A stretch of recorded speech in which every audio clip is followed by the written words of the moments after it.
Hi, my name is Elise Halterman, and welcome to my presentation for Week 8, Form Input Validation. When I picked this topic, I had no idea what it meant, and as I studied through it, I realized it's a lot simpler and makes a lot more sense than I thought it was going to. So let's just start with a definition. Sorry, my screen recorder wasn't letting me hit next. So in definition, pretty simply put, this is just using JavaScript to validate information that a user enters into an HTML form. So if you've created an HTML form and you only want a user to be able to input certain things or have if statements in JavaScript, this is how you do it. So because I wasn't super familiar with the HTML for forms, I know I had learned it at some point, but we're going to build the HTML really briefly just so we remember what HTML we're working with so our JavaScript makes sense. So our opening tags, really simple. We're not doing the rest of them for our purposes. And then you're going to have, it doesn't have to be a paragraph tag, but whatever tag you're using to have your text that describes your input. So we're asking a question to the user, how old are you? And then we're going to give them a box. So we're creating an input box.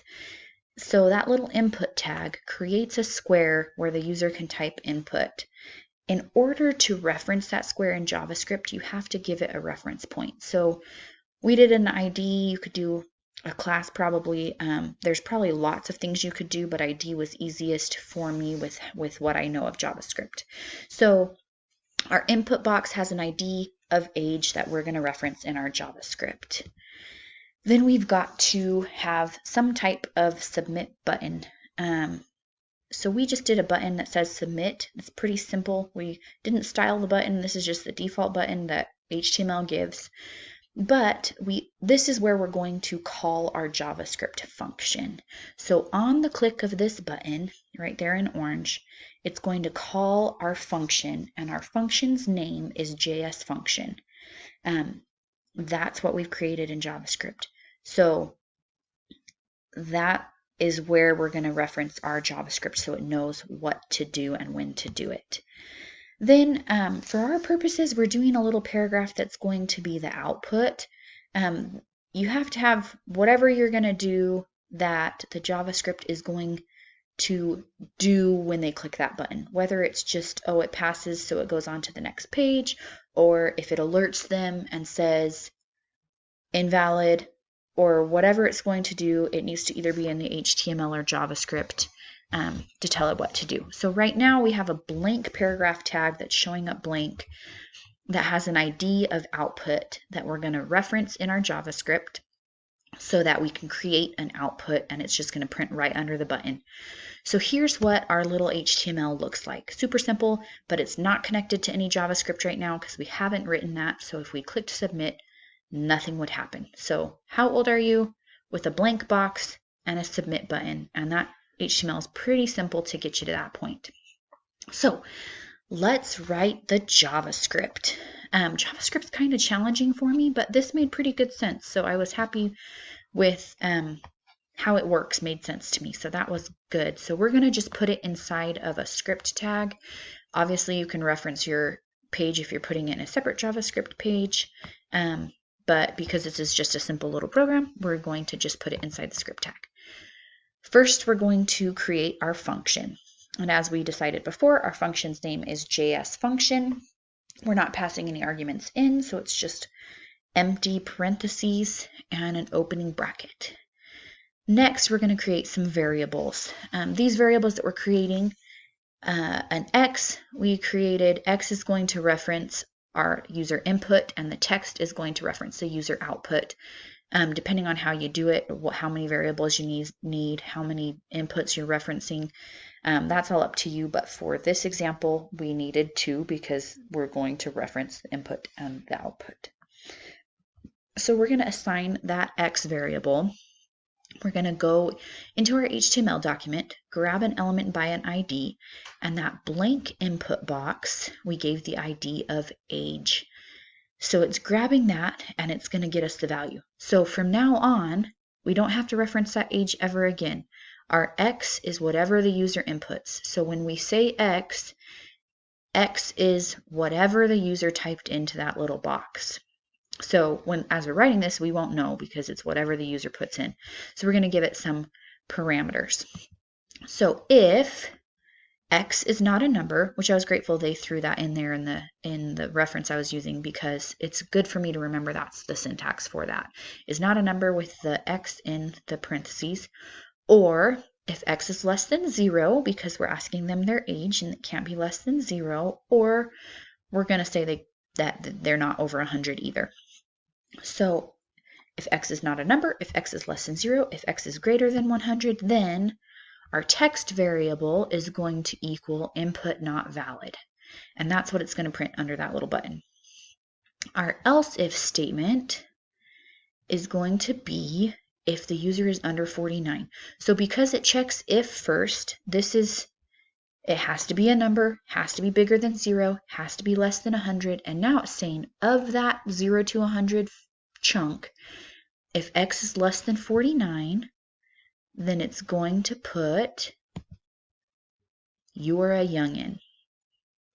And I guess I could have put less than 50, but I should have done less than or equals to 49 if I was trying to do 0 to 50 and 50 to 100. Also, I just noticed I missed the R in my title. I'm sorry if that was bugging whoever's watching this. I do see it and I should have put it back in. All right, so that's what's going to print if they're less than 49. So 0 to 48 is going to print you're a youngin'.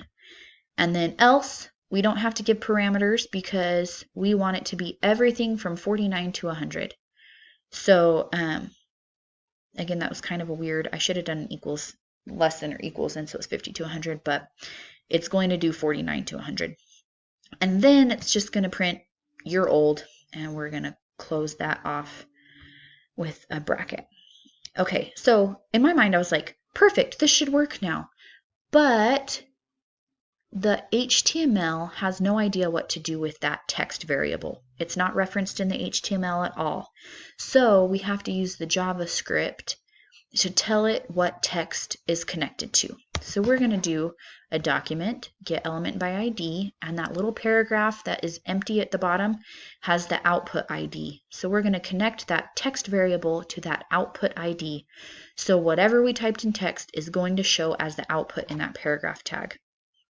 Our closing script tag, and let's see it work. So on the left we have our HTML and then our JavaScript in between the script tags, and we're going to input A first. A is not a number, so it's testing our first condition, and it worked, input not valid. Next we're going to try less than 0. -8 is less than 0, so it's input not valid. Next we're going to try over 100. We're just testing each condition one by one. 105, input not valid. So now we're going to try more than 0 but less than 49. 28, I don't feel like a youngin', but it's telling me I am still. And then lastly, anything between 49 and 100 is going to print you're old. So there you have it. And I used W3 Schools for this. I did write my own code. This is not exactly what W3 Schools used, but I learned all of this there, and I used their editor so we could see it side by side, just like that. Okay, on to the next thing. Another website I looked at just had tips of things that HTML5 can do that previous versions of HTML couldn't do with validation. There are a couple of them that stood out to me. One being that you can mark an HTML input tag as required, which makes sense because I feel like when I'm filling out anything online, it can tell me if it has an asterisk by it, it can tell me that I didn't fill it out. But you don't have to go do that all in JavaScript anymore. Now you can just do it at the end of your input tag, and this how it's got a red X, well, a red exclamation point and then a green check. That's just styled with CSS of how to do it. A lot of them just have an asterisk by them, and if you don't fill in that field, it won't let you continue. That's because of this required tag, and I thought that was pretty neat just because I use that so frequently that that's how that's done. Another thing I thought was interesting is that type doesn't have to equal text. They have a whole list now of other things that type can equal. And that will help, differentiate between what the user is inputting. This website that I used, theartofweb.com, had a lot more tips. Many of them I didn't understand. They were kind of over my head. But if you're interested in what other things HTML updated with HTML5 for validation, that website is a great resource. I also downloaded a template for my slides, so there's the reference for that. And thank you, and good luck coding!